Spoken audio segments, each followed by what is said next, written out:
Hello friends, welcome to another new blog. আজ আমি চলে এসেছি একদম শান্তির শহর শান্তিনিকেতন, রবীন্দ্রনাথ ঠাকুরের স্বপ্নের স্থান, যেখানে প্রকৃতি, শিল্প, সংস্কৃতি আর শিক্ষার এক অপূর্ব মিলন ঘটেছে।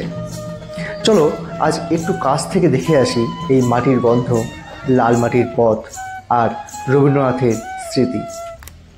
রাস্তার দুপাশে লাল মাটির গ্রাম, তালগাছ আর খোলা আকাশ। এটাই শান্তিনিকেতন যাওয়ার প্রথম অনুভূতি।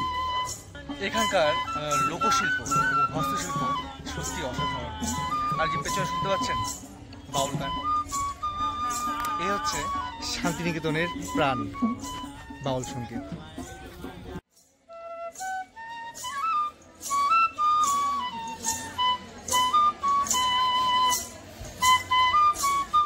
এটা হলো সেই বটগাছ যার ছবি আমাদের ছোটবেলার পাঠ্য সহজ পাঠে ফ্রন্ট পেজে এখনও রয়েছে।